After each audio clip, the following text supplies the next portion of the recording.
Hello, hello, hello. Thank you so much to the organizers of the Hong Kong Web3 Festival for inviting me to come here all the way from Washington, D.C. To speak with you all.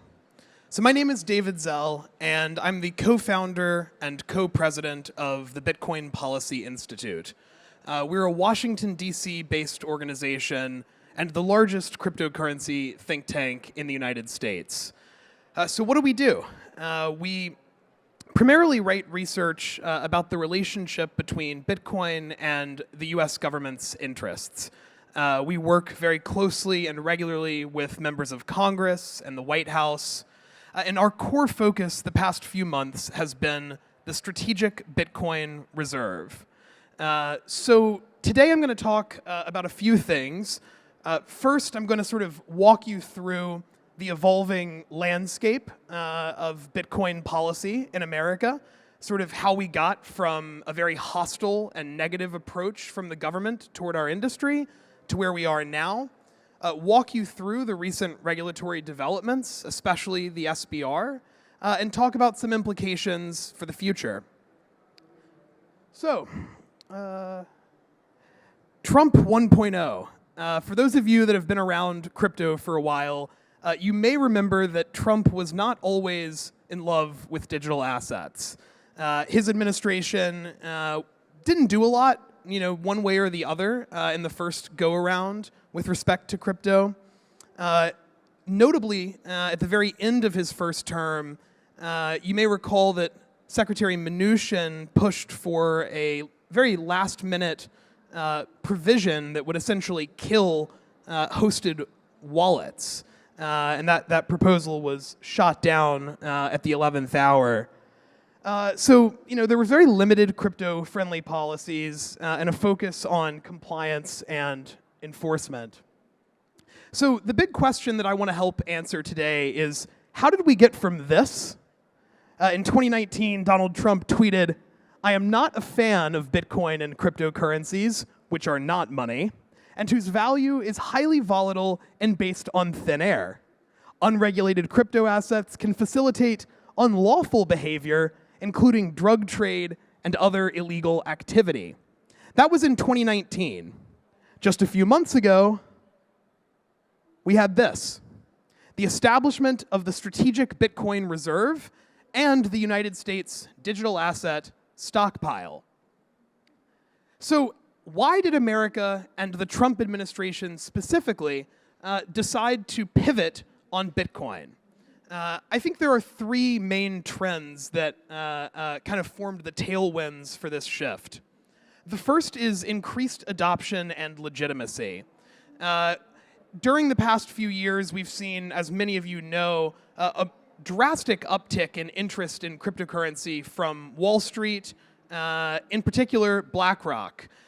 So I think one key trend is that as the price went up, as the value increased, and as more legitimate and traditional firms in America started adopting Bitcoin, offering Bitcoin products and services to their clients, it became more mainstream, credible, and less, crazy in the eyes of the average American. All the while, the Biden administration was quite hostile toward cryptocurrency. Their position kind of got worse and worse as the presidency went on, whether it was Operation Choke Point 2.0, which was the informal phrase for a series of extrajudicial enforcement actions against American banks who chose to partner with and provide services for crypto companies, whether it was attacking unhosted wallets or decrying Bitcoin for its energy usage. While Bitcoin was growing in price and legitimacy, the last administration in the US was trying to crack down. The third key trend that I think fomented the shift we're seeing now is the emergence of crypto as a political force in America. Coinbase registered millions of people to vote. Hundreds of thousands of Americans decided that they would make their one voting issue cryptocurrency. And of course, this industry spent money in a pretty unprecedented way. In the last presidential election, the digital asset industry spent more money in that election than any industry had ever spent in American history.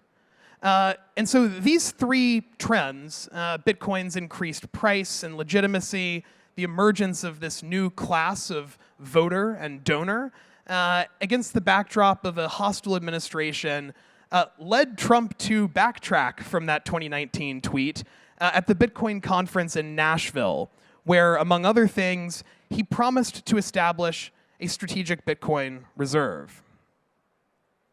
And the markets were pretty happy about this.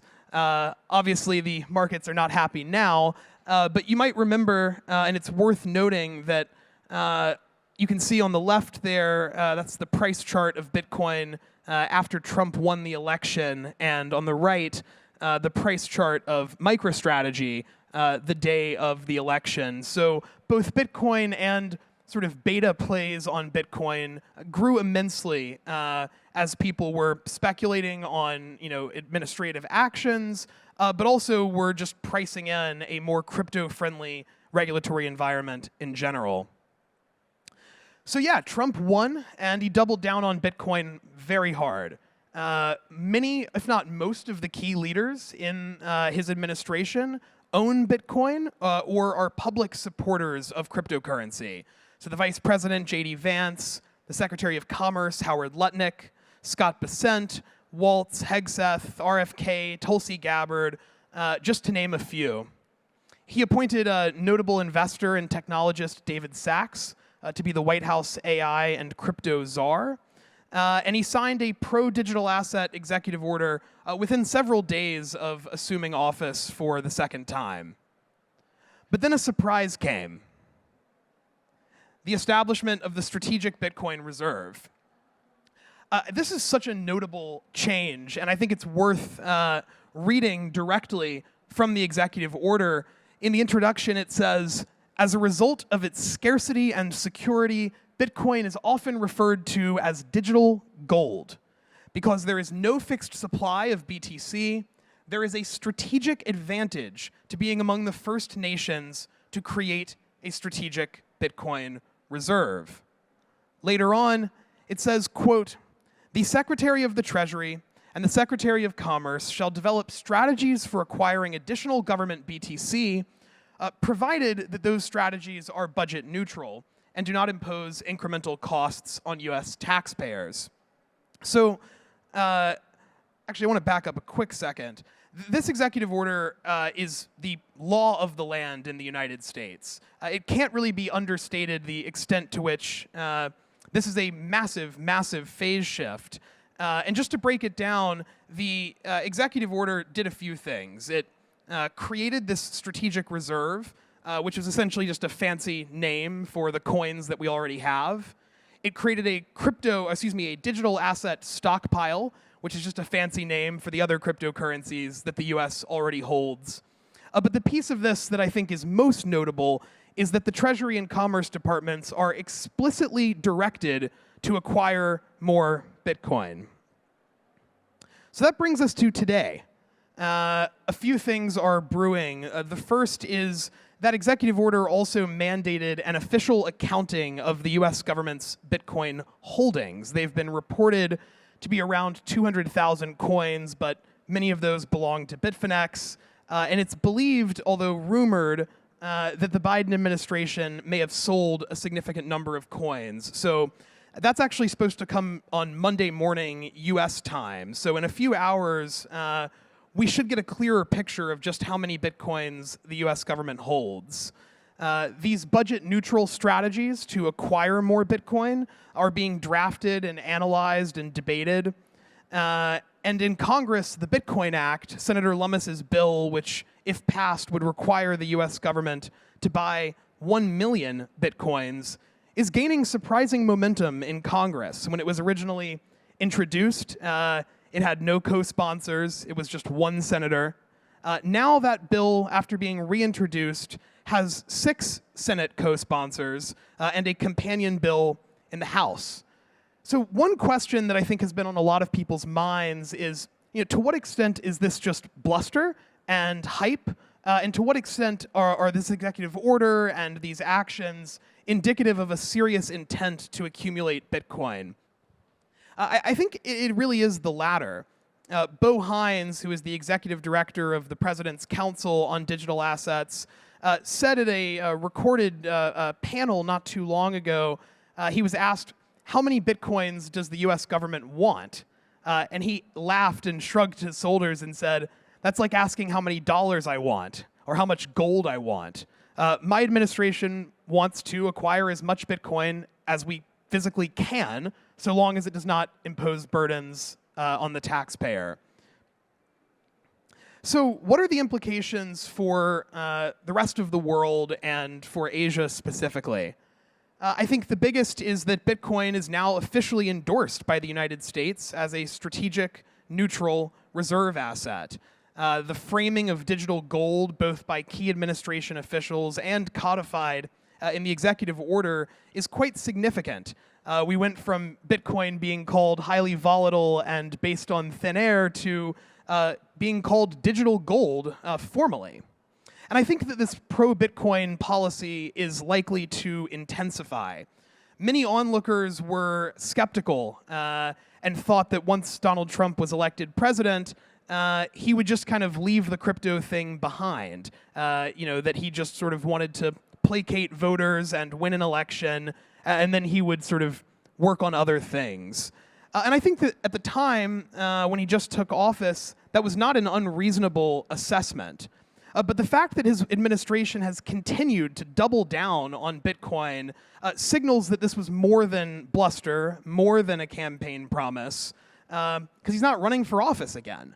So he has no incentive to pass an executive order and to direct his cabinet to pursue Bitcoin purchases, unless that's genuinely what he wanted to do. The next important implication is that Bitcoin's political risk, at least in the United States, has effectively gone to zero. For a long time, as investors were weighing whether to buy Bitcoin and crypto and how much to buy, the constant overhang was that governments may ban it, that if it got too large, the United States would simply not let this exist. That risk is over, and I'm not sure that the market has fully priced that in. And so across the world, we see global investors, family offices, policymakers are sort of fundamentally reassessing Bitcoin. They may have dismissed it or raised an eyebrow early on, and now it's just too big to ignore. And the developments in the United States coming out of the White House, I think, are a key signal for players all over the world that the next decade that we experience, which, as previous speakers mentioned, the sort of economic reordering that is taking place, I think it's becoming increasingly clear that cryptocurrencies, and Bitcoin in particular, have a strong role to play in that reordering. So where are we looking forward? I think it's clear and very obvious that when that executive order was released, it quickly landed on the desk of every major country's president, their central bank leaders, their finance ministers. I highly doubt that this was ignored globally. And it's triggering very serious debate and discussion all over the world around what Bitcoin means for each country and for their economic strategy. And my strong suspicion is that we will see more countries following. The United States has long been a leader in technology policy, and my guess is that once the US government starts buying Bitcoin, that we're going to see a ripple effect across the world. And we're also seeing a ripple effect of the Bitcoin strategies that are being employed by American companies, notably MicroStrategy, was a vehicle for many investors to try to gain sort of leverage on Bitcoin, so to speak. And we're seeing companies emulate a similar strategy all over the world, whether it's Metaplanet in Japan, which has surpassed a $1 billion USD valuation, or more recently, the announcement of a company just like Metaplanet and MicroStrategy here in Hong Kong. HK Asia Holdings, otherwise known as Moon Inc., recently became the first company in China to formally adopt a Bitcoin treasury. So thank you all for, again, inviting me. I've had a wonderful time here in Hong Kong and at this conference. And I look forward to getting to know more of you as this trip continues. So thanks for letting me share my insights. I appreciate it.